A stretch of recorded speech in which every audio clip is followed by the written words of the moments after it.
السلام عليكم ورحمة الله وبركاته. الحمد لله رب العالمين والصلاة والسلام على رسوله الكريم محمد وعلى آله وأصحابه أجمعين، أما بعد. أعوذ بالله من الشيطان الرجيم. بسم الله الرحمن الرحيم. يا أيها الذين آمنوا أطيعوا الله وأطيعوا الرسول وأولي الأمر منكم فإن تنازعتم في شيء فردوه إلى الله والرسول إن كنتم تؤمنون بالله واليوم الآخر ذلك خير وأحسن تأويلا. وقال الله تبارك وتعالى: وما كان لمؤمن ولا مؤمنة إذا قضى الله ورسوله أمرا أن يكون لهم الخيرة من أمرهم ومن يعص الله ورسوله فقد ضل ضلالا مبينا. وقال النبي صلى الله عليه وسلم: تركت فيكم أمرين لن تضلوا ما تمسكتم بهما کتاب اللہ و سنتی. صحیح الجامع. عزیزان گرامی قدر، یہ اس سفر اور دعوتی دورے کا سب سے چھوٹا اجتماع لیکن سب سے قیمتی اجتماع ہے. اس اجتماع میں اورنگ آباد اور اس کے مضافات کے ائمہ و دعات کا جمع ہونا، جو اپنی اپنی مسجدوں کے ذمہ دار ہیں، اپنے اپنے علاقوں کے ذمہ دار ہیں، جن کے ہاتھ میں رب کائنات نے، جن کے کندھے پر یہ ذمہ داری دی ہے کہ وہ اپنی رعایا کو قرآن و سنت کو منہج سلف کی روشنی میں سکھائیں، ان کے سامنے یہ بتائیں کہ ہمیں دنیا میں کیسے زندگی گزارنی ہے، کیسے فیصلے کرنے ہیں، کس انداز کے امور کو اختیار کرنا ہے، کن چیزوں کو اپنانا ہے اور کن چیزوں سے اجتناب کرنا ہے اور بچنا ہے. یہ اجتماع اس ناحیے سے سب سے قیمتی اجتماع ہے کہ ایک ایک مسجد کا امام و خطیب اور داعی اگر وہ یہاں سے یہ پیغام لے کر کے جائے کہ منہج سلف کے تقاضے کیا ہیں، تو وہ اپنے پورے علاقے کے اوپر اس کے ذریعے سے ایک اثر پیدا کر سکتا ہے، اثر انداز ہو سکتا ہے. اور سب سے بڑی بات یہ ہے کہ منہج سلف کی ترویج میں اور منہج سلف کے پیغام کو پہنچانے میں اگر وہ مخلص ہے تو سب سے بنیادی بات یہ ہے کہ اس کی دعوت میں بظاہر کوئی اثر یا اس کا بظاہر کوئی نتیجہ نظر آئے نہ آئے، لیکن اخلاص کی بنیاد پر رب کائنات کی رضامندی اور اللہ رب العالمین کی خوشنودی اور آخرت کی کامیابی کے امکانات اس کے مقدر میں یقیناً رب کائنات مقدر فرمائے گا. اس ناحیے سے یہ اجتماع بہت قیمتی ہے. میں تھوڑی دیر میں تھوڑا سا جماعت اہل حدیث یعنی سلفیت، اس کی تاریخ پر اور تھوڑی سی گفتگو منہج سلف کے بارے میں کر کے معاملہ آپ کے حوالے کروں گا کہ آپ سے اور ہم سے آپس میں تھوڑی بہت گفتگو ہو اور اس کے بعد مجلس کو برخاست کیا جائے. آپ کے سامنے میں نے ایک آیت کریمہ سورہ نساء کی آیت نمبر 59 کی تلاوت کی ہے، جس میں اللہ رب العالمین نے ارشاد فرمایا: یا ایھا الذین آمنوا اطیعوا اللہ واطیعوا الرسول واولی الامر منکم فان تنازعتم فی شیء فردوه الی اللہ والرسول ان کنتم تؤمنون باللہ والیوم الآخر ذالک خیر واحسن تأویلا. یہ آیت کریمہ ہمارے منہج کو مکمل طریقے سے واضح کرنے کے لیے کافی ہے. اللہ رب العالمین نے ارشاد فرمایا: اے ایمان والو، اللہ اور اس کے رسول کی اطاعت کرو، ولی امر کی اطاعت کرو. ولی امر کی اطاعت میں لا طاعت لمخلوق فی معصیت الخالق، یہ شرط ملحوظ خاطر ہونی چاہیے کہ اگر ولی امر ہم کو قرآن و سنت، منہج سلف، عقید توحید، اتباع رسول کے خلاف کوئی بات کہے یا کسی چیز کا حکم دے تو اس میں اس کی اطاعت نہیں کی جا سکتی، بلکہ قرآن و سنت کی اطاعت ہمارے لیے واجب ہے. آگے اسی آیت کے ٹکڑے میں جو بات اللہ رب العالمین نے فرمائی ہے، عام طور سے لوگ آیت کریمہ کے اتنے ہی ٹکڑے کو ذکر کر کے اگلے ٹکڑے کو نظر انداز کر دیتے ہیں، اور صرف جماعت اہل حدیث ہے جو آیت کریمہ کے دوسرے ٹکڑے کا مکمل حق ادا کرتی ہے۔ فرمایا فَإِن تَنَازَعْتُمْ فِي شَيْءٍ فَرُدُّوهُ إِلَى اللَّهِ وَالرَّسُولِ، اگر تمہارے درمیان اختلاف ہو جائے کسی بھی چیز میں، عقیدے کے مسائل میں، منہج سلف کے مسائل میں، طرز زندگی میں، نماز کے مسائل میں، عبادات میں، احکامات میں، فضائل میں، سنن میں، نوافل میں، کسی بھی چیز میں، دینی امور میں یا دنیاوی امور میں اگر اختلاف ہو جاتا ہے، ایک شخص یہ کہتا ہے کہ ایسا کرنا ہے، دوسرا کہتا ہے کہ ایسا کرنا ہے، تو اللہ رب العالمین نے فرمایا فَرُدُّوهُ إِلَى اللَّهِ وَالرَّسُولِ، اب اس اختلاف کو اللہ اور اس کے رسول کی جانب لوٹا دو۔ اب کسی تیسرے کی گنجائش اس کے اندر موجود نہیں ہے، بلکہ صرف یہ دیکھنا ہے کہ اس طرح کے اختلافات کا حل قرآن میں اور رسول اکرم صلی اللہ علیہ وسلم کی صحیح احادیث میں کیا ملتا ہے۔ اگر تم اللہ رب العالمین پر ایمان رکھتے ہو، آخرت پر ایمان رکھتے ہو، تو یہ چیز تمہارے لیے ضابطہ کلیہ ہے۔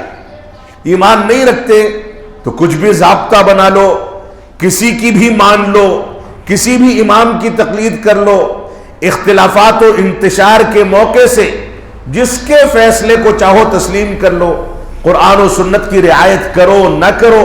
اگر ایمان نہیں رکھتے تو تم آزاد ہو، تم کو آخرت میں جواب دینا ہوگا اور دنیا میں رب کائنات کے عذاب کو بھگتنا ہوگا۔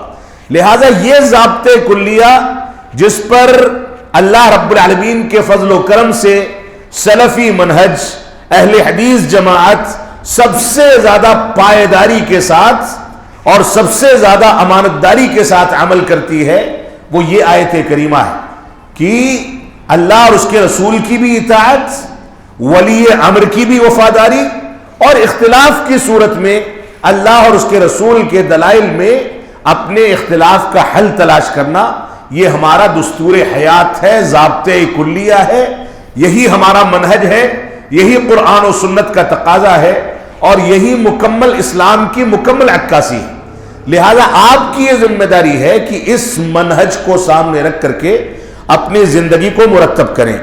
میں نے چند آیتیں آپ کے سامنے اور تلاوت کی ہیں، اس کے علاوہ ایک مبارک حدیث بھی آپ کے سامنے پڑھی گئی، ایک آیت کریمہ جو دوسری پڑھی گئی سورۃ الاحزاب کی آیت کریمہ آیت نمبر 36 میں اللہ رب العالمین نے ارشاد فرمایا وَمَا كَانَ لِمُؤْمِنٍ وَلَا مُؤْمِنَةٍ إِذَا قَضَى اللَّهُ وَرَسُولُهُ أَمْرًا أَن يَكُونَ لَهُمُ الْخِيَرَةُ مِنْ أَمْرِهِمْ وَمَن يَعْصِ اللَّهَ وَرَسُولَهُ فَقَدْ ضَلَّ ضَلَالًا مُبِينًا۔ اللہ رب العالمین نے واضح کر دیا سورۃ الاحزاب میں کہ کسی بھی مومن مرد کے لیے یا مومنہ عورت کے لیے یہ چیز کسی بھی صورت میں درست اور جائز اور حلال نہیں ہے کہ اللہ اور اس کے رسول ان کے بیچ میں کوئی فیصلہ کر دیں، یعنی اللہ رب العالمین کی دلیل آ جائے یا رسول اکرم صلی اللہ علیہ وسلم کا فرمان اور صحیح حدیث ثابت ہو جائے تو کسی بھی مومن مرد یا عورت کے لیے جائز نہیں ہے کہ وہ اپنے اختیار سے اس میں کوئی فیصلہ کرے۔ ان کے لیے جائز نہیں ہے کہ وہ تقلید کرے اور قرآن و سنت کی مخالفت کرے۔ ان کے لیے جائز نہیں ہے کہ قرآن و سنت کے مد مقابل اپنی رائے کو تھوپیں، اپنی مرضی کے مطابق فتویٰ دیں، اپنی مرضی سے کوئی فیصلہ کریں، یہ جائز نہیں ہے۔ اور اس کے بعد فرمایا وَمَن يَعْصِ اللَّهَ وَرَسُولَهُ فَقَدْ ضَلَّ ضَلَالًا مُبِينًا، جس نے قرآن و سنت کے دلائل کو نظر انداز کیا، اپنی مرضی کو تھوپا، اپنی مرضی کے مطابق فتویٰ دیا، اپنے نفس پرستی میں دین کے فیصلے کیے، تو ایسی صورت میں اللہ رب العالمین نے فرمایا جو اللہ اور اس کے رسول کی معصیت کرتا ہے، نافرمانی کرتا ہے، قرآن و سنت کے ضابطے سے سرکشی کرتا ہے، فَقَدْ ضَلَّ ضَلَالًا مُبِينًا، تو وہ کھلی ہوئی گمراہی کے اندر ہے۔ لہذا ہمیں اس بات کو سمجھنا ہوگا کہ ہمارا دستور حیات کیا ہے، دین کا ضابطہ کیا ہے، اس کو سامنے رکھتے ہوئے ہماری ذمہ داری ہے کہ ان چیزوں کو سامنے رکھیں. اور رسول اکرم صلی اللہ علیہ وسلم کا فرمان ہے، عالم اسلام کے معروف محدث العصر علامہ امام البانی رحمت اللہ علیہ نے فرمایا، یہ روایت صحیح الجامع کے اندر اس کو صحیح قرار دیا. رسول اکرم صلی اللہ علیہ وسلم فرماتے ہیں، ترکت فیکم امرین لن تضلوا ما تمسکتم بہما کتاب اللہ و سنتی. میں تمہارے درمیان دو چیزیں چھوڑ کر کے جا رہا ہوں، اگر ان کو مضبوطی سے تھام لوگے تو گمراہ نہیں ہو سکتے. کتاب اللہ و سنتی، ایک اللہ رب العالمین کی کتاب اور ایک میری سنت. اب میں اصل موضوع پر آنا چاہوں گا. اس سلسلے میں آپ دیکھیں، آپ کے لیے یہ بشارت ہے اور اللہ رب العالمین کے فضل و کرم سے اس پورے طبقے کے لیے یہ بشارت ہے جو قرآن و سنت کو منہج سلف کے مطابق سمجھ کر کے چلتا ہے. دو بشارتیں میں آپ کے سامنے ذکر کرتا ہوں. پہلی چیز، رسول اکرم صلی اللہ علیہ وسلم کا فرمان ہے، صحیح بخاری و صحیح مسلم وغیرہ میں بھی یہ روایت موجود ہے. فرمایا رسول اکرم صلی اللہ علیہ وسلم نے، لا تزال طائفة من امتی ظاہرین علی الحق قائمة بامر اللہ لا یضرهم من خذلهم حتی یأتی امر اللہ. کیا فرمایا؟ فرمایا میری امت میں ایک گروہ ہمیشہ حق پر قائم رہے گا، حق پر غالب رہے گا، حق کو بیان کرتا رہے گا اور اللہ رب العالمین کے اوامر کو قائم کرتا رہے گا، اس کی تنفیذ کرتا رہے گا. لا یضرهم من خذلهم، بہت عظیم خوشخبری ہے. فرمایا ان کو نقصان پہنچانے والے، ان کے خلاف سازشیں کرنے والے، ان کو زد و کوب کرنے والے، ان کا ناطقہ بند کرنے کی کوشش کرنے والے، ان کے خلاف نہ جانے کون کون سی تدابیر اختیار کرنے والے، لا یضرهم، کبھی ان کو نقصان نہیں پہنچا پائیں گے. یہ پیشین گوئی، یہ بشارت رب کائنات کی بشارت ہے، کیونکہ اللہ کے نبی صلی اللہ علیہ وسلم اللہ رب العالمین کی مرضی کے بغیر کوئی بات نہیں کرتے ہیں. تو جس بشارت پر رب کائنات کی اور رسول اکرم صلی اللہ علیہ وسلم جو سید الانبیاء، افضل البشر اور سید الانبیاء تھے، ان کی مہر صداقت لگ جائے، اس کی سچائی کے بارے میں کوئی شبہ کرتا ہے تو وہ اپنی ایمان کی خیر منائے، ہو سکتا ہے کہ وہ ایمان سے خارج ہو جائے. اس وجہ سے یہ بشارت جو ہمارے طبقے کے لیے دی گئی ہے، علماء کے لیے بالخصوص دی گئی ہے، حق پر قائم رہنے اور نقصان پہنچانے والوں کے ناکام ہونے کی بشارت. یہ بشارت ہمیں اپنے سامنے رکھنی چاہیے اور اس سے اللہ رب العالمین کا شکر ادا کرنا چاہیے کہ اللہ رب العالمین نے ہم کو اس طبقے میں شامل کیا. اور اسی طریقے سے امام بیہقی رحمت اللہ علیہ نے ایک روایت کو صحیح قرار دیا ہے. مشکات المصابیح میں علامہ البانی رحمت اللہ علیہ کی تحقیق کے مطابق روایت صحیح ہے، اگرچہ بعض محدثین نے اس کے اوپر کمزور ہونے کا بھی فتویٰ لگایا ہے، یہ حکم لگایا ہے، لیکن بالعموم روایت صحیح ہے، معنی کے لحاظ سے یقیناً صحیح ہے. اللہ کے نبی صلی اللہ علیہ وسلم فرماتے ہیں، يحمل هذا العلم من كل خلف عدوله ينفون عنه تحریف الغالین وانتحال المبطلین وتأویل الجاہلین. یہاں پر بھی بشارت ہے علماء کے طبقے کے لیے کہ اس علم کو، یعنی علم حدیث اور علم شریعت کو، آنے والے لوگوں میں سے ثقہ لوگ، قابل اعتماد لوگ اس کو اختیار کریں گے. آنے والے دور میں جو قوم اس کو اپنائے گی وہ قابل اعتماد لوگ اور ثقہ لوگ اس کو اختیار کریں گے، اور اختیار کرنے کے بعد اپنی ذمہ داریاں نبھائیں گے. ینفون عنہ تحریف الغالین، غلو کرنے والوں کی تحریف سے نفی کریں گے. غلو کرنے والے دین میں جو تحریف کرتے ہیں اس کی نفی کریں گے، اس کا انکار کریں گے، اس کو چھانٹیں گے کہ صحیح کیا ہے غلط کیا ہے. یہ علماء کی صفت ہے. اور اس کے بعد فرمایا وانتحال المبطلین، اسی طریقے سے باطل پرستوں کی دین کے معاملات میں جو زیادتیاں ہوتی ہیں، مبالغہ آرائی ہوتی ہے، تساہل ہوتا ہے، تعویلات ہوتی ہیں، توجیحات ہوتی ہیں، اپنی مرضی سے کسی دلیل کو اپنے لحاظ سے ڈھال لینے کی صفت ہوتی ہے، یا من مرضی کر کے کسی بات کو اللہ کے نبی صلی اللہ علیہ وسلم کی جانب منسوب کر کے دین کا حصہ بنا دینے کی جرأت ہوتی ہے، ان ساری کی ساری چیزوں میں بتایا وہ انتحار المبتلین، باطل پرستوں کی زیادتیوں سے اس چیز کو روکیں گے، دین کی حفاظت کریں گے، اس کا انکار کریں گے، اور باطل پرستوں کی زیادتیوں کو چھانٹ کر کے یہ بتائیں گے کہ یہ دین کا حصہ نہیں ہے بلکہ دین یہ ہے، اصل حقیقت دین کی ترجمانی اس طریقے پر ہونی چاہیے، یہ ان کی ذمہ داری ہوگی۔ اور فرمایا وَتَأْوِيلُ الْجَاهِلِينَ، جاہلوں کی تعویلات سے بھی دین کو محفوظ رکھیں گے۔ یہ بشارت کس کے لیے؟ یہ بشارت ان علماء اور ائمہ اور دعات کے لیے ہے جس کا تعلق آپ کے طبقے سے ہے۔ آپ کی ذمہ داری ہے کہ آپ حقیقی معنی میں اسی انداز کے عالم دین بنے جس کو عالم ربانی کہا جاتا ہے، عالم حقیقی کہا جاتا ہے، جو قرآن مجید کو، سنت صحیحہ کو، منہج سلف اور صحابہ کرام کے فہم پر سمجھ کر کے دنیا کے سامنے پیش کرتا ہے۔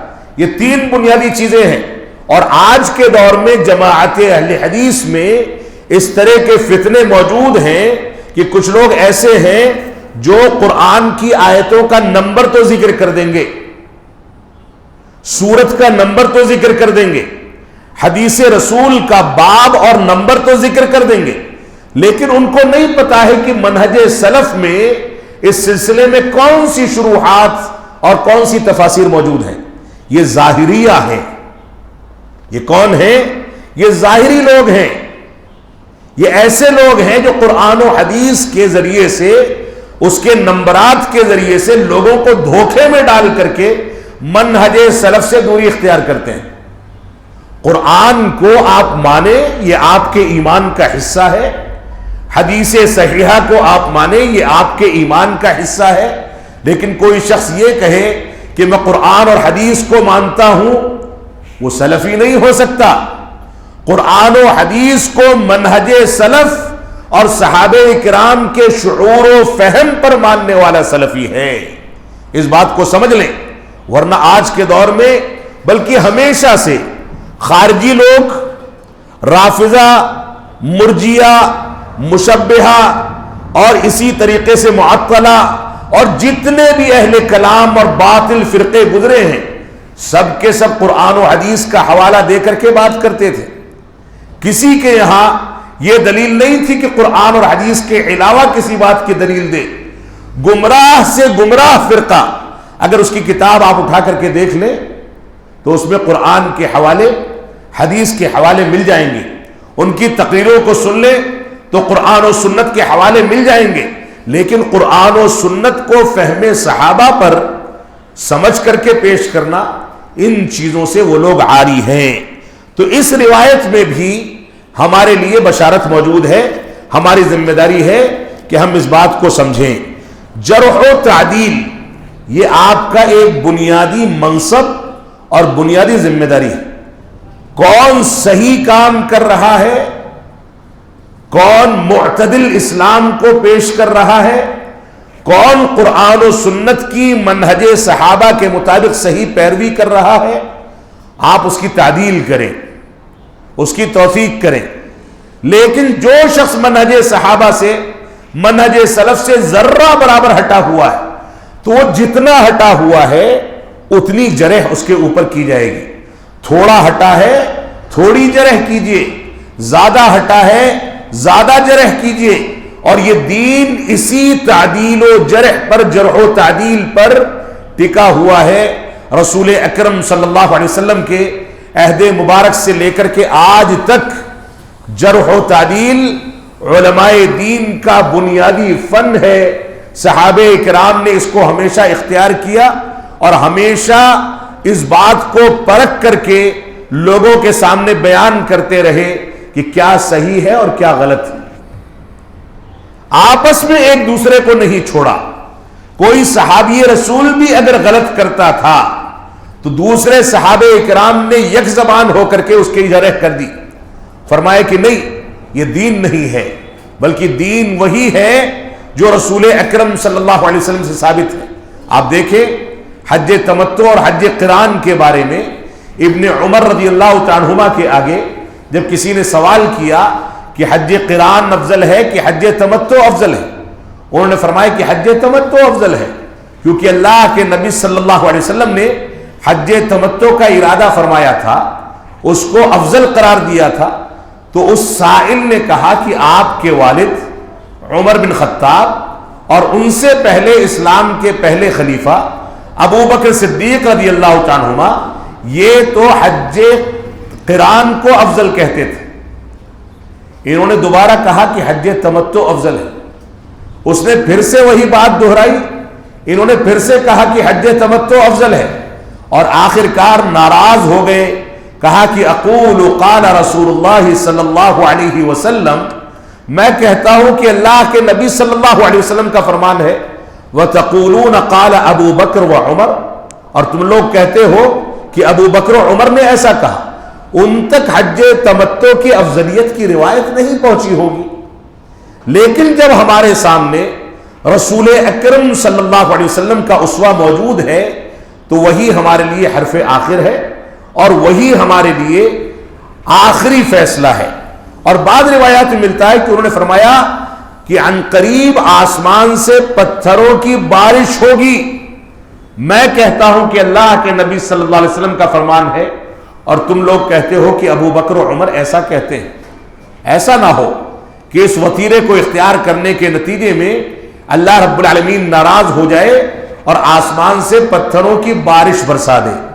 تو یہ ہمارا جرح و تعدیل کا جو فریضہ ہے، جو ذمہ داری ہے، یہ فریضہ بہت زیادہ اہمیت رکھتا ہے. آپ جرح کے فن میں بھی ماہر ہوں، دلائل کی روشنی میں سلیقے کے ساتھ زبان کو شائستگی کے ساتھ استعمال کریں، غلط اور گندے الفاظ سے بچیں، غلط اسلوب اور غلط وتیرہ اختیار کرنے سے بچیں. لیکن علمی جرح دلائل کی روشنی میں آپ اس طریقے سے کریں کہ وہ سارے کے سارے فتنے وہیں ختم ہو جائیں. علمی جرح کے اندر آداب کا اور سلیقے کا مکمل خیال کیا جائے تو بھی وہ جرح علمیت کی بنیاد پر، دلائل کی بنیاد پر اتنی سخت ہوتی ہے کہ بڑے بڑے فتنوں کو اکھاڑ کر کے پھینک دیتی ہے. تو یہ ہماری ذمہ داری ہے. اللہ کے نبی صلی اللہ علیہ وسلم نے ہم کو یہ سکھایا ہے کہ ہم غلط کو دیکھیں تو اس کا انکار کریں، اچھائی کو دیکھیں تو اس کو قبول کریں اور اس کے مطابق معاشرے کو ڈھالنے کی کوشش کریں. اللہ کے نبی صلی اللہ علیہ وسلم کا فرمان ہے، من رعا منکم منکرا فلیغیرہ بیدہ فإن لم يستطع فبلسانہ فإن لم يستطع فبقلبہ وذلک اضعف الایمان. تم اپنے ہاتھ سے برائی کو دیکھو تو روک دو، اگر ہاتھ سے نہ روک سکو تو زبان سے روک دو، زبان سے نہ روک سکو تو دل میں برا جانو، اور یہ کمزور ترین ایمان کا درجہ ہے. لیکن آج کا دور کیا ہے؟ ہمارے علماء، ہمارے دعات، ہمارے ائمہ ایسی مجلسوں میں شرکت کرتے ہیں جہاں صحابہ کرام کی تنقیس کرنے والے لوگ بھی موجود ہیں. ایسے لوگوں کے ساتھ اٹھتے بیٹھتے ہیں جو لوگ اسلام کے عقائد پر، اسلام کی بنیادوں پر جرح کرتے ہیں، اس کی تعویلات کرتے ہیں، اس کا انکار کرتے ہیں، اور اس کے بعد وہاں جا کر کے آپ بیٹھے گونگے بن کر کے بیٹھے رہیں، باتیں سنیں، نکل آئیں اور کہیں کہ اتحاد و اتفاق کا یہ تقاضا ہے کہ سب کے ساتھ بات کو بنا کر کے چلیں. تو دین اور دین کا جرح و تعدیل اور امر بالمعروف اور نہی عن المنکر کا جو فریضہ ہے وہ کہاں چلا گیا؟ بھائی صحابہ کرام نے کبھی کسی کو برداشت نہیں کیا، تابعین نے کبھی کسی کو برداشت نہیں کیا، تبع تابعین نے کبھی کسی کو برداشت نہیں کیا منکرات کے ساتھ. بعد کے ادوار میں علماء، محدثین، فقہا اور آج کے دور تک علماء کو دیکھ لیں، کبھی کسی نے جرح و تعدیل میں کسی کی رعایت نہیں کی، جہاں منکر ہے اس کا انکار کیا گیا، جہاں معروف ہے اس کو سراہا گیا۔ یہ ہماری ذمہ داری ہے اور یہ دین کا بنیادی حصہ ہے۔ دین تبھی آگے بڑھتا ہے جب غلط کو غلط کہا جائے، برملا کہا جائے، علی الاعلان کہا جائے، اور سچ کو سچ اور اچھائی کو اچھا کہا جائے، برملا کہا جائے، علی الاعلان کہا جائے، تبھی یہ دین پنپتا ہے اور آگے بڑھتا ہے۔ تو ہماری یہ ذمہ داری کہ ہم ان مثالوں کو سامنے رکھیں جو مثالیں ماضی میں ہمارے اسلاف نے ہمارے سامنے ذکر کیے ہیں۔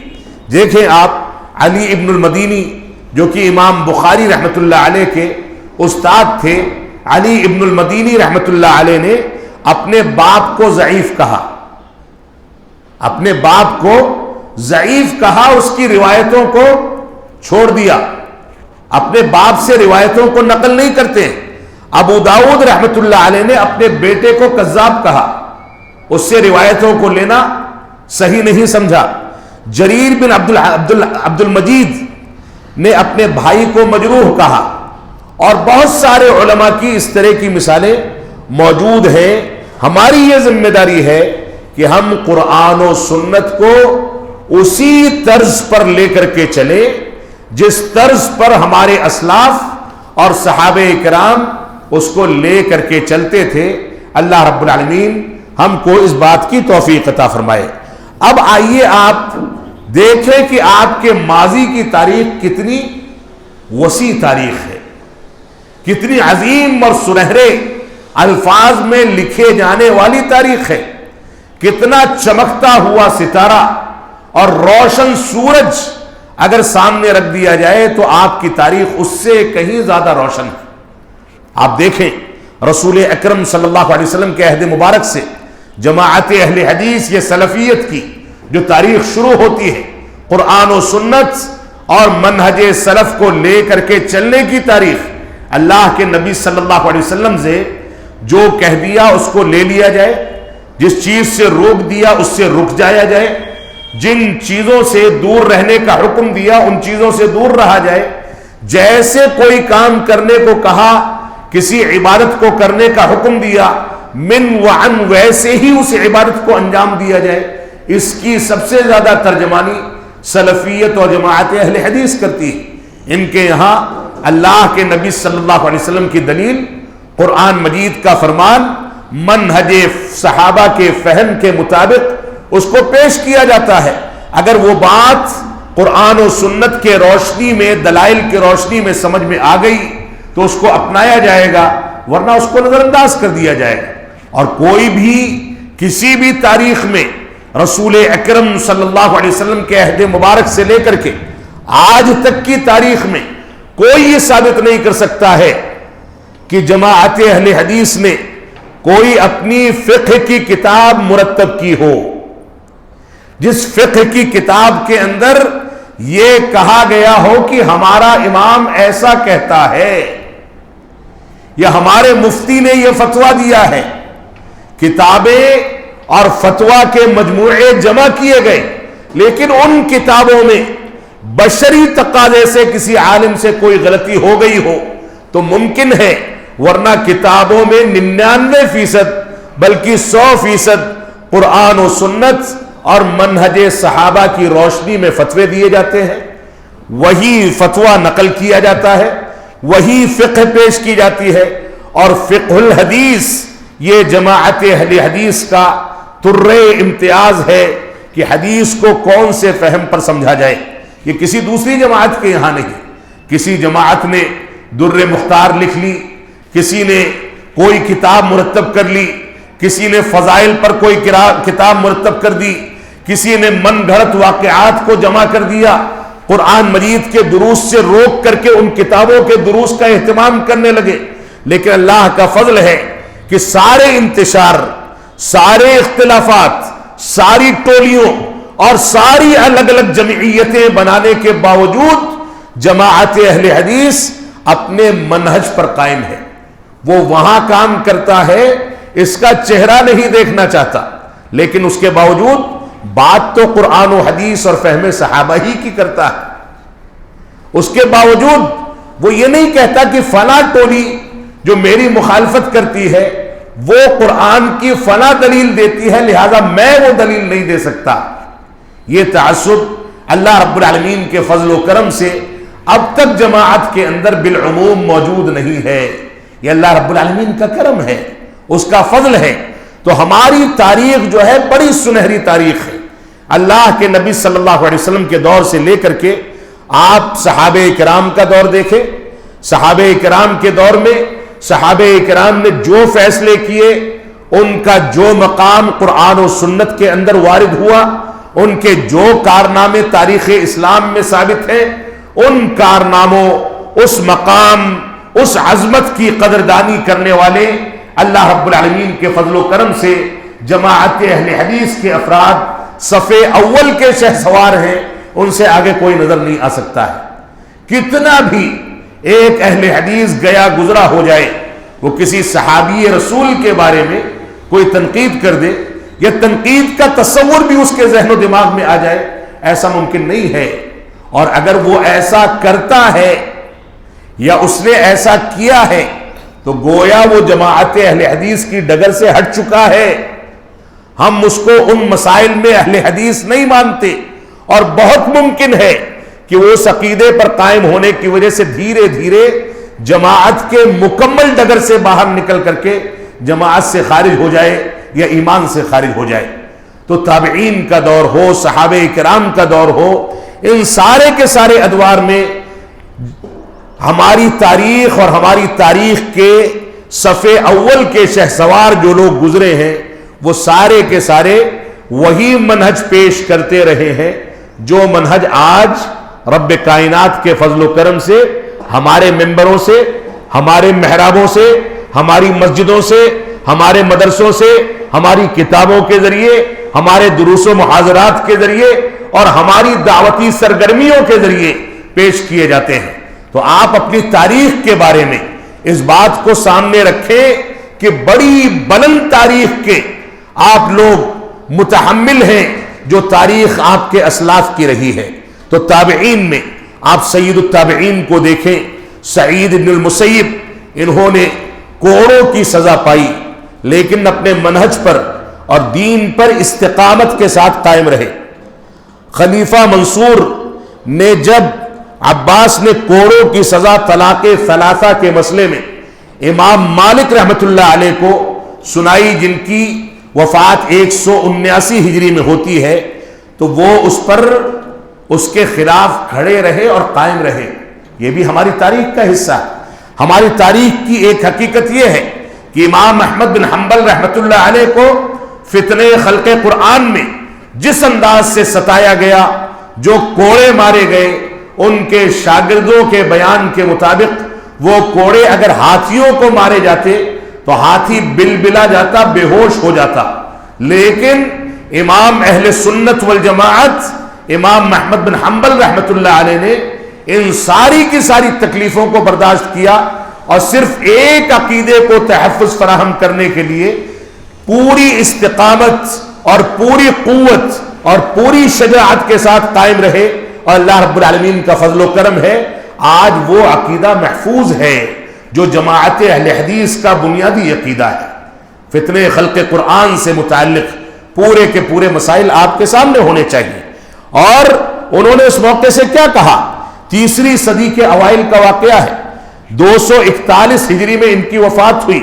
انہوں نے کیا کہا فتنہ خلق قرآن کے بارے میں؟ جب کوڑے مارے جاتے تھے تو کہتے تھے اعطونی شیئا من کتاب اللہ او سنت رسولہ حتی اقول بہ.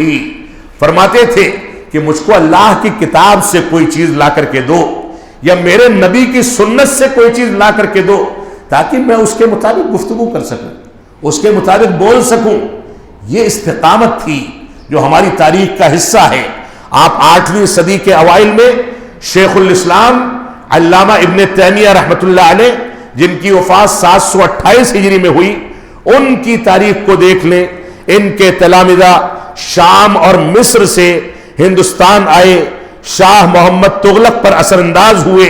بعض روایات میں ملتا ہے کہ ہاتھی اور گھوڑوں پر اور اونٹوں پر شیخ الاسلام علامہ ابن تیمیہ کی کتابیں لاد کر کے یہاں آئے اور شاہ محمد تغلق کے سامنے اور اس دور کے علماء کے سامنے وہ کتابیں پیش کی، اور اس کے بعد وہ دعوت ہندوستان میں ترویج پا کر کے یہاں پر اس کا تعارف ہوا، اگرچہ اس سے پہلے صحابہ کرام کے دور میں، تابعین کے دور میں اسلام کی سچی تعبیر ہندوستان میں آ چکی تھی۔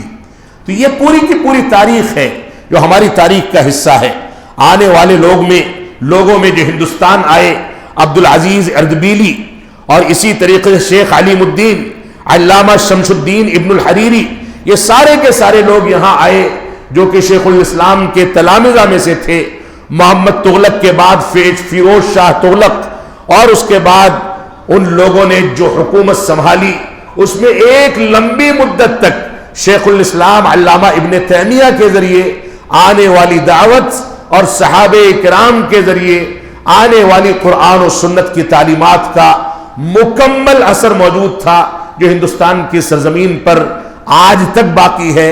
اللہ رب العالمین اس کو پڑھنے اور اس کو مزید آگے بڑھانے اور اس کے مطابق اپنی زندگی کو ڈھالنے کی ہم لوگوں کو توفیق عطا فرمائے۔ آپ اس کے بعد دیکھیں مجدد الفسانی کا دور، یہ بھی ہماری تاریخ کا حصہ ہے۔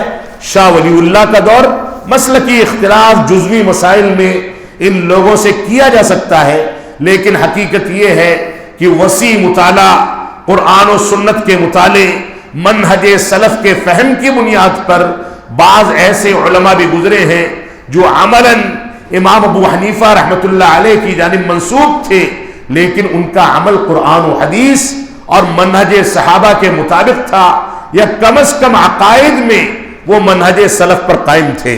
تو آپ اس تاریخ کو بھی دیکھیں جو شاہ ولی اللہ محدث دہلوی کی تاریخ ہے، 1762 عیسوی یا 1179 ہجری میں ان کا دور گزرا۔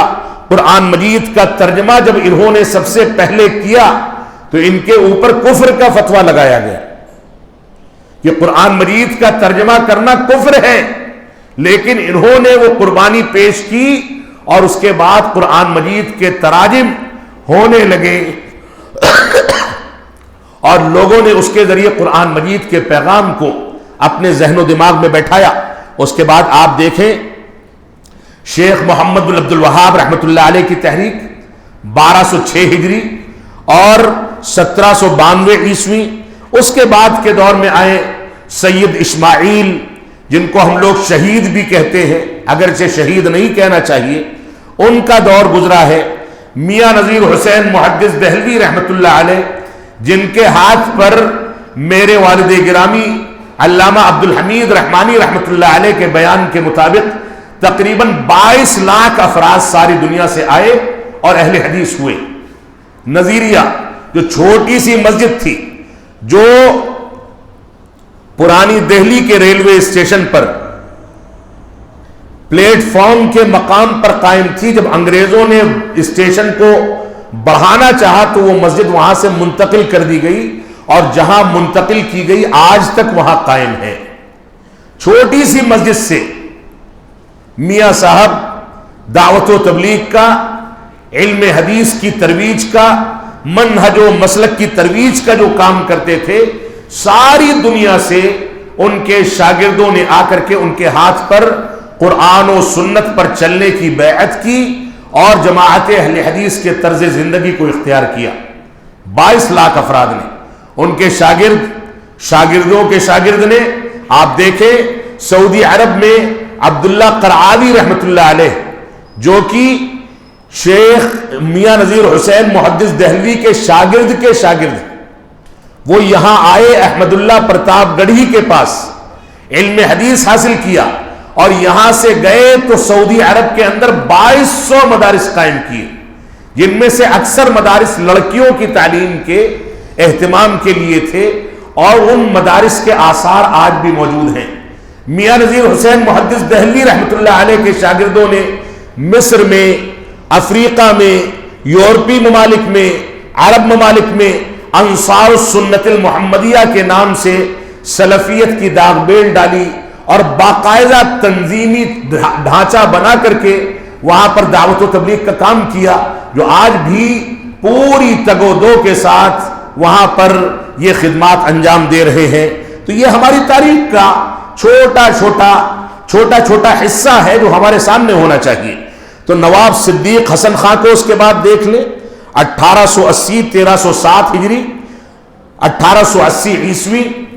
اور اسی طریقے سے ان کے دور میں وہ حقیقت ہمارے سامنے ہونی چاہیے کہ صحیح بخاری اور فتح الباری جیسی کتاب چھپوا کر کے سارے ہندوستان میں تقسیم کرنے کا کارنامہ یہ پہلی شخصیت ہے جس نے بر صغیر میں انجام دیا. وہ ہے نواب صدیق حسن خان قنوجی رحمت اللہ علیہ. آپ دیکھیں ان کے شاگردوں نے جا کر کے سعودی عرب کے اندر طواف کے رہنمائی کے اہتمام کے لیے بہت ساری چیزیں انجام دی.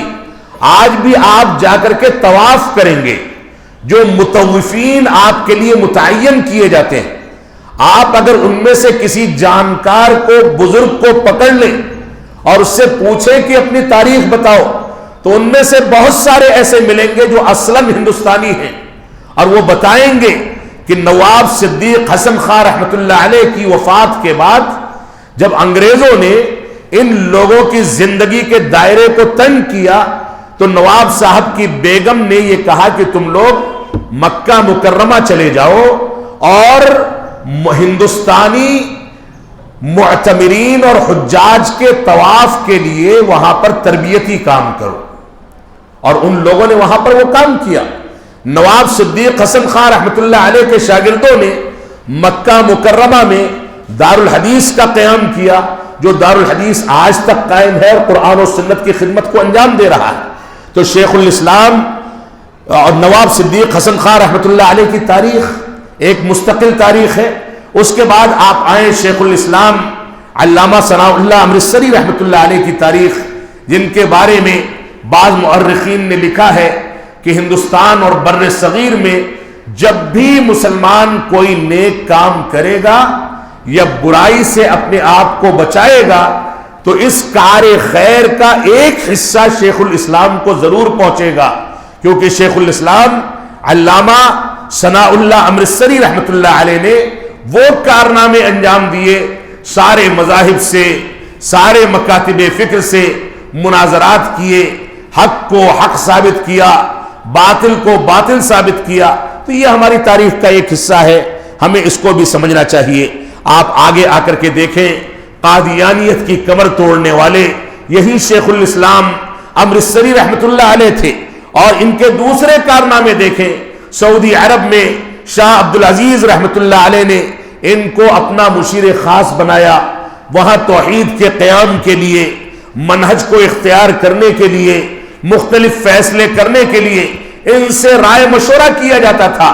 یہ فیض آج تک ہم وہاں کی حکومت کے تحت، وہاں کے انتظامات کے تحت دیکھتے ہیں، اس کا مشاہدہ کرتے ہیں. تو یہ ہماری ذمہ داری ہے کہ ہم اپنی تاریخ کو سمجھیں. تھوڑے سے نقاط ذکر کر کے میں اصل موضوع کی جانب آؤں گا. آپ دیکھیں مولانا محمد ابراہیم صاحب آروی رحمت اللہ علیہ، اور اس کے بعد عبدالعزیز رحیم آبادی رحمت اللہ علیہ، جنہوں نے 1918 میں مدرسہ احمدیہ سلفیہ دربھنگا کی بنیاد رکھی، جو علوم شریعت کو ایک ساتھ پڑھانے والا منہج سلف کے مطابق ہندوستان کا پہلا ادارہ تھا.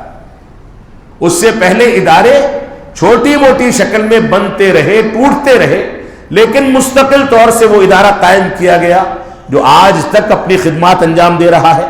اس کے بعد کے ادوار میں ہندوستان کے مختلف خطوں میں مدارس قائم کیے گئے، علماء نے اپنی تنظیمیں قائم کی، مساجد قائم کی. یہ پورا کا پورا موجودہ دور کی تاریخ کا حصہ ہے. اس کے علاوہ آپ احمد اللہ پرتاپ گڑھی کا تذکرہ رحمت اللہ علیہ کا آپ کے سامنے آیا، جن کے شاگرد عبداللہ قرعاوی تھے. سعودی عرب میں جا کر کے انہوں نے بڑے بڑے کارنامے انجام دیے.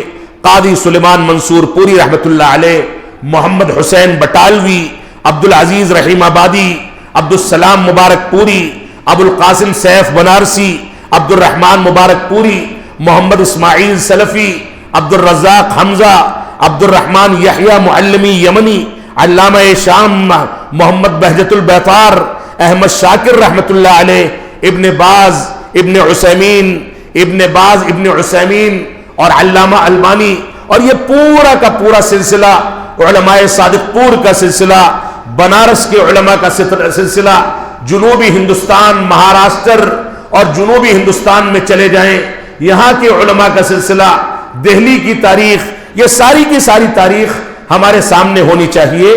اور بعد کے ادوار میں بہت سارے دور میں ایسے فیصلے کیے گئے جس کے بعد بڑے بڑے مدارس قائم ہوئے، انہوں نے علوم شریعت کے لیے بے شمار کارنامے انجام دیے۔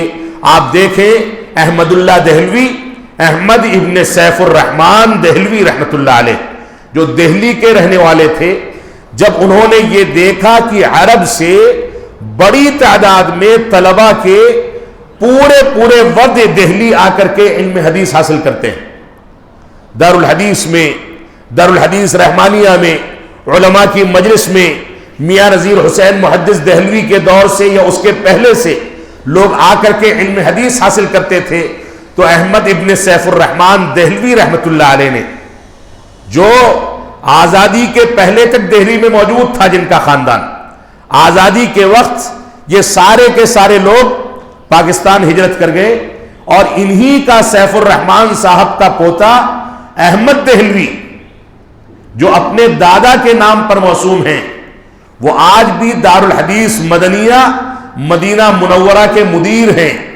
یہ مدینہ منورہ میں دارالحدیث مسجد نبوی کے باب مجیدی پر احمد اللہ دہلوی رحمت اللہ علیہ نے قائم کیا، تاکہ عرب سے لوگوں کو یہاں نہ آنا پڑے، بلکہ بعض علماء کو وہاں بیٹھا دیا جائے اور وہیں بیٹھ کر کے وہ علم حدیث عربوں کو سکھاتے رہیں۔ یہ ہماری تاریخ کا بنیادی حصہ ہے، ہمیں اس سے سمجھنا ہوگا۔ اسی طریقے سے آپ دیکھیں ندوۃ العلماء کی تاریخ، جماعت اہل حدیث نے اس کے قیام میں کون سے کارنامے انجام نہیں دیے۔ شیخ الاسلام علامہ ثناء اللہ امرتسری رحمت اللہ علیہ اس وقت کانپور میں تھے، اس کے پہلے اجلاس میں شریک ہوئے۔ ندوہ کے تحفظ کے لیے 1910 میں جب ندوہ ٹوٹنے کے کگار پر تھا، اختلاف و انتشار ہو گیا، تو علماء اہل حدیث نے آگے بڑھ کر کے ندوہ کو استحکام عطا کیا، اس کو تحفظ فراہم کیا۔ جمعیت علماء ہند، جو آج ایک مکتب فکر کی ترجمانی بن کے ہر قسم کے غلط صحیح فیصلے کرتی ہے، اس جمعیت علماء کو جماعت اہل حدیث کے جیالوں نے قائم کیا تھا، اور اس کے پہلے دوسرے صدر بھی یہی لوگ رہے، انہی لوگوں نے قائم کیا۔ 1922 میں جب دارالعلوم دیوبند پر آفت پڑی اور وہاں اختلاف و انتشار ہوا، تو قصوری خاندان، جو جماعت اہل حدیث کا بڑا خاندان تھا، اس خاندان نے آ کر کے دارالعلوم دیوبند کے بارے میں بات چیت کر کے اس کو تحفظ فراہم کیا۔ تو یہ ہماری تاریخ کے چھوٹے چھوٹے نقاط ہیں۔ رحمت للعالمین، جو کہ مشہور سیرت رسول کی قاضی سلیمان منصور پوری رحمت اللہ علیہ کی کتاب ہے، جب یہ کتاب لکھی جا چکی اور اس کے بعد شبلی نعمانی رحمت اللہ علیہ اپنی کتاب سیرت النبی کو مرتب کرنے لگے، تو لوگوں نے واضح کر دیا، انشاءاللہ خواہ انشاء نے واضح طریقے سے یہ بات لکھی کہ رحمت للعالمین جیسی کتاب جب موجود ہے تو سیرت النبی کی ضرورت نہیں ہے۔ رحمت للعالمین جیسی کتاب جب موجود ہے تو سیرت رسول پر اس زبان میں کوئی کتاب لکھنے کی ضرورت نہیں ہے۔ اور مورخین لکھتے ہیں، علماء نے اس بات کا ذکر کیا ہے کہ رحمت للعالمین ساری کی ساری زبانیں، دنیا کی جتنی بھی زبانیں، ہر زبان کی سب سے جامع کتاب اگر رکھی جائے تو رحمت للعالمین اس پر بھاری ہے، سیرت رسول کے باب میں۔ اور اللہ رب العالمین جزائے خیر دے شیخ مقتدی حسن ازہری رحمت اللہ علیہ کو، جنہوں نے بعد کے دور میں رحمت للعالمین کا عربی ترجمہ کر کے عالم اسلام کو اس سے متعارف کرایا۔ تو یہ 1922 میں دارالعلوم دیوبند کو تحفظ فراہم کرنے والے، اور یہ سارے کے سارے واقعات، اس کے بعد آپ اس کے پہلے کے دور میں ائمہ اربعہ کی تاریخ دیکھ لیں، اس کے بعد کے ادوار میں محدثین کی تاریخ دیکھ لیں، صوفیہ کے خلاف سب سے پہلے دندان شکن جواب دینے والے رقصوں اور موسیقی کو سب سے پہلے اس کی مخالفت کر کے اس کی تردید کرنے والے وحدت الوجود، وحدت الشہود، حلول، اقطاب کے عقیدے، جہمیہ، اور اسی طریقے سے اعتزال، رافضیت اور جو بھی غلط انداز کے افکار اس دنیا کے اندر وجود میں آئے، مرجیہ ہوں، قدریہ ہوں، تقلید شخصی کا معاملہ ہو، ماتریدیہ ہوں، اشاعرہ ہوں، ان سارے کے سارے لوگوں کے باطل عقائد کے خلاف سب سے پہلے دندان شکن جواب دینے والی جماعت اللہ رب العالمین کے فضل و کرم سے جماعت اہل حدیث ہے. اور جب تک انکار منکر کے اس منہج پر یہ جماعت قائم رہے گی تب تک یہ جماعت استحکام کے ساتھ دنیا کے اندر عزت و وقار کے ساتھ زندگی گزارے گی. اللہ رب العالمین ہم کو اس چیز کی اہمیت کو سمجھنے کی توفیق عطا فرمائے. اب آج کے دور کے فتنے ہیں جن سے آپ کا سامنا ہے. شیخ الاسلام علامہ ابن تیمیہ رحمۃ اللہ علیہ کا ایک قول جو شروع میں مجھ کو ذکر کرنا تھا لیکن رہ گیا، کہتے ہیں کہ مذہب اہل السنت والجماعت مذہب قدیم قبل ان یخلق اللہ ابا حنیفۃ ومالک وشافعی واحمد بن حنبل. کہتے ہیں کہ اہل سنت والجماعت کا مذہب سب سے قدیم مذہب ہے، یعنی سلفیت کا.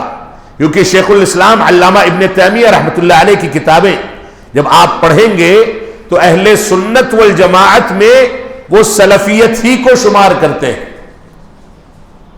اور جو لوگ اہل سنت والجماعت کے مناہج سے، ضوابط سے جتنا زیادہ ہٹے ہوئے ہیں ان کو اہل سنت والجماعت سے اسی قدر خارج مانا جاتا ہے. تو کہتے ہیں اہل سنت والجماعت کا مذہب سب سے قدیم مذہب ہے، اور یہ اس وقت متعارف ہو چکا تھا جب اللہ رب العالمین نے امام ابو حنیفہ کو پیدا ہی نہیں فرمایا تھا. نہ احمد بن حنبل پیدا ہوئے تھے، نہ شافعی پیدا ہوئے تھے، نہ امام مالک پیدا ہوئے تھے. اس سے کہیں پہلے صحابہ کرام کی زندگیوں میں رب کائنات نے یہ فہم رکھا تھا. یہ صحابہ کرام کا مذہب تھا جس کو وہ لوگ رسول اکرم صلی اللہ علیہ وسلم سے اخذ کرتے تھے اور اس کو دنیا کے سامنے پیش کرتے تھے. تو ہم جس دعوت کی ترویج کرنے کے مکلف ہیں یہ دعوت دنیا کی سب سے قدیم دعوت ہے. کہنے والے یہ کہتے رہے کہ انگریزوں کی اولاد ہے، کہنے والے یہ کہتے رہے یہ 100-200 سال سے وجود میں آئے ہیں، کہنے والے یہ کہتے رہے کہ یہ نئے ایجاد کردہ مسالک کے لوگ ہیں، کہنے والے کہتے رہے. حقائق جو ہیں وہ آپ قرآن و سنت اور منہج صحابہ کی روشنی میں اور تاریخ اسلام کی کتابوں میں ان حقائق کو دیکھیں اور عمل کی تطبیق دیکھیں کہ سنت رسول کے مطابق، فہم صحابہ کے مطابق سب سے زیادہ کون سی جماعت عمل کرتی ہے. جو جماعت سب سے زیادہ اس کے قریب ہے وہ جماعت اتنی قدیم مانی جائے گی. یہ تو ظاہر سی بات ہے، کوئی عقل پر زور دینے کی ضرورت ہی نہیں، یہ تو واضح سا فیصلہ ہے. اس وجہ سے اس طرح کا اتہام لگانا یہ جہالت ہے. اللہ رب العالمین ایسے لوگوں کو ہدایت عطا فرمائے. موجودہ دور میں ہمارا سامنا جن فتنوں سے ہوتا ہے ان کا تذکرہ اختصار کے ساتھ میں آپ کے سامنے کر دوں اور اس کے بعد خطاب کو ختم کروں گا، اگرچہ لمبا ہو گیا. جیسے آج کے دور میں انجینئر علی مرزا کا فتنہ ہے جو صحابہ کرام کے اوپر تنقیدیں، اسلامی تعلیمات کی توجیہ و تعویل کر کے غلط انداز کے افکار کو پھیلانے میں سوشل میڈیا کے ذریعے بڑی کامیاب کوششیں کر رہا ہے. ہمارے نوجوان اس میں بہک جاتے ہیں. یہ باطنی شیعہ ہے جو صحابہ کرام کے خلاف تبرہ بازی، ان کے اوپر تنقیدیں اور ان کو گالیاں دینے والوں کے ساتھ اٹھنے بیٹھنے والا شخص ہے. اس کے فتنے سے آج جماعت کو اور دوسرے نوجوانوں کو متنبہ کرنا آپ سب کی بنیادی ذمہ داری ہے. جاوید غامدی کا فتنہ پاکستان کے، ڈاکٹر اسرار کا فتنہ، اسی طریقے سے دیوبندیت کا ایک بہت بڑا داعی ہے گھمن، الیاس گھمن اس کا فتنہ، آپ دیکھیں اخوان المسلمین کے وہ فتنے جو مختلف شکلوں میں ہندوستان، بر صغیر یا ساری دنیا کو کہیں نہ کہیں دبوچتے چلے جا رہے ہیں، ان فتنوں سے لوگوں کو متنبہ کرنا اور لوگوں کے سامنے اس کی صراحت کرنا، یہ بھی آپ کی ذمہ داری ہے۔ آج کے دور میں حدیث و سنت کے درمیان تفریق کا فتنہ بھی پھیلتا چلا جا رہا ہے۔ سود اور اس کی مختلف قسموں کو حلال کر کے سود کو حلال قرار دینے اور چور دروازوں سے سود کی حلت کی بات کرنے کا فتنہ آج ہمارے معاشرے میں پنپتا چلا جا رہا ہے۔ علماء سے بیزاری کا فتنہ، بے عملی کا فتنہ، شادی بیاہ کے رسوم و رواج کا فتنہ، جاہلوں کو یا غیر علماء کو مفتی اور واعظ بنا لینے اور واعظ بنا کر کے ان کو سننے اور سنانے کا فتنہ، اس اورنگ آباد میں یہ فتنہ دوسری جگہوں سے کہیں زیادہ ہے، اشارہ کافی ہے۔ تکفیر اور شدت پسندی کا فتنہ، سیکولرزم کا فتنہ کہ ہم سیکولر بن کے زندگی گزاریں، یہ کرے تو بھی صحیح، منکر کیا جائے تو بھی صحیح، صحیح بات کی جائے تو بھی صحیح، صلح کلی کا فتنہ جس کو کہا جا سکتا ہے۔ دوسرے مذاہب میں شادیوں کے فتنے، ارتداد کا فتنہ، ایک ہی جوڑے کی الگ الگ مذاہب کے رسوم و رواج پر شادیاں کرنے کا فتنہ۔ مجھ کو یاد آتا ہے دہلی میں ایک صاحب نے اپنی بچی کے لیے شادی کا کارڈ چھپوایا، اس ایک لفافے میں 4 کارڈ تھے۔ بہت بڑے صحافی ہیں، بہت باغیرت مسلمان سمجھے جاتے ہیں، اپنے اخبارات میں مسلمانوں کا کوئی قضیہ ایسا نہیں ہے جس پر پورے شد و مت کے ساتھ قلم نہ چلاتے ہوں، لیکن جب کارڈ چھاپا تو 4 کارڈ ہیں۔ ایک کارڈ میں مسجد کے نکاح کی بات، دوسرے میں گرودوارے میں سکھ مذہب کے مطابق شادی کے رسم و رواج کو ادا کرنے کی تاریخ، تیسرے میں مندر میں پوجا پاٹ کر کے شادی کے رسم و رواج کو ادا کرنے کی تاریخ، اور چوتھے میں عیسائی دھرم کے مطابق شادی کو انجام دینے کی تاریخ۔ یہ ایک ہی لڑکی کی 4 شادیاں۔ یہ سیکولرزم کا فتنہ ہے جس نے ہمارے مسلم گھرانوں کو تباہ و برباد کر دیا۔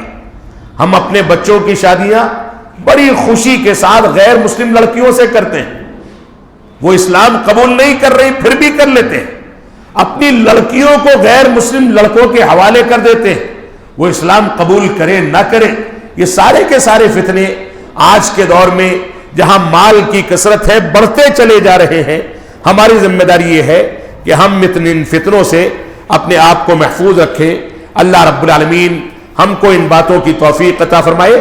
اگرچہ باتیں مزید ہیں لیکن میں یہیں پر خطاب کو ختم کروں گا۔ اللہ رب العالمین ہم کو منہج صحابہ کے مطابق زندگی گزارنے، منہج صحابہ کے مطابق نئی نسلوں کی تربیت کرنے کی توفیق عطا فرمائے۔ ہم کو پوری جرأت کے ساتھ انکار منکر اور ابطال باطل کی صلاحیت عطا فرمائے کہ کہیں بھی کوئی غلط کام ترویج پائے تو ہم سب سے پہلے نکل کر کے اس غلط کام کی تردید کریں، اس کے اوپر تنقید کریں، اس کو ختم کرنے کی کوشش کریں، اور جہاں اچھے کام ہو وہاں اچھے کاموں کو ترویج دی جائے۔ اللہ رب العالمین ہم کو اس بات کی کا امتیاز پیدا کرنے کی توفیق عطا فرمائے کہ ہم ہر قسم کے لوگوں کے ساتھ اٹھنے بیٹھنے کو گوارا نہ کریں، بلکہ ہمارا اسٹیج، ہمارا منبر و محراب صرف انہی لوگوں کے لیے خاص ہو۔ ہم جب بولیں یا کہیں شرکت کریں تو ہمارے اصول و ضوابط ہم کو صرف اس بات کی اجازت دیں کہ ہم اہل سنت والجماعت اور قرآن و سنت کو منہج صحابہ کے مطابق سمجھنے والوں کے ساتھ اٹھے بیٹھے۔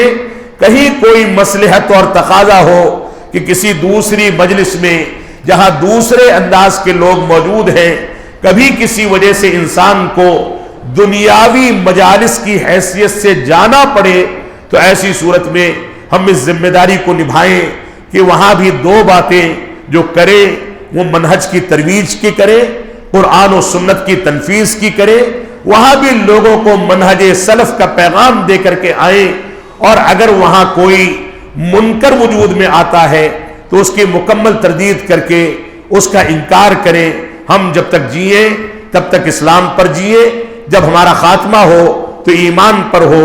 وصلی اللہ علی نبینا محمد وعلی آلہ وصحبہ وسلم، والسلام علیکم ورحمۃ اللہ وبرکاتہ۔